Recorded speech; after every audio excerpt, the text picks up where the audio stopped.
Сәлем достар, сендермен тағы да мен Данияр. Банктық қызметтерін әрқалай талдаймыз. Несие картасын пайдаланушылар жүйелі түрде төлем жасаса да, қарызын неліктен азаймайтыны жайлы менен жиі сұрайды. Өйткені достар, олар карта бойынша бұрынғы қарызды қайтармай тұрып, оны пайдаланады. Сізбен де осылай болған шығар?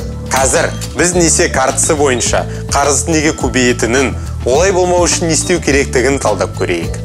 Тағы да өмірде мысал келтірейін. Сонымен менде 1000 теңге бар. Досым Саша да 0 теңге. Саша менен қарызға 1000 теңге алып, шоколад қосып қайтаруға уәде етті. Бір аптадан сол 100 теңге ғана қайтарып, шоколад қосып берді.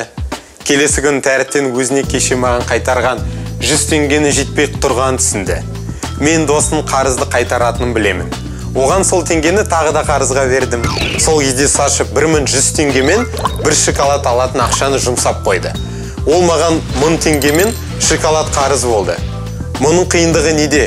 Саша 1000 теңге емес 900 теңге қарызбын деп ойлайды. Өткені 100 теңгені әкеліп берді, артынан оны тағы да алып кетті.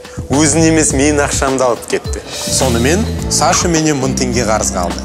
Сол ақшаға шоколад қосып қайтаруға уәде берді. Ол маған 1000 теңге қарызды. Саша маған 100 теңгемен шоколад алып келді. Енді ол маған 900 теңге қарызды. Сашаға тағы да 100 теңге керек болып, оны менен алып кетті.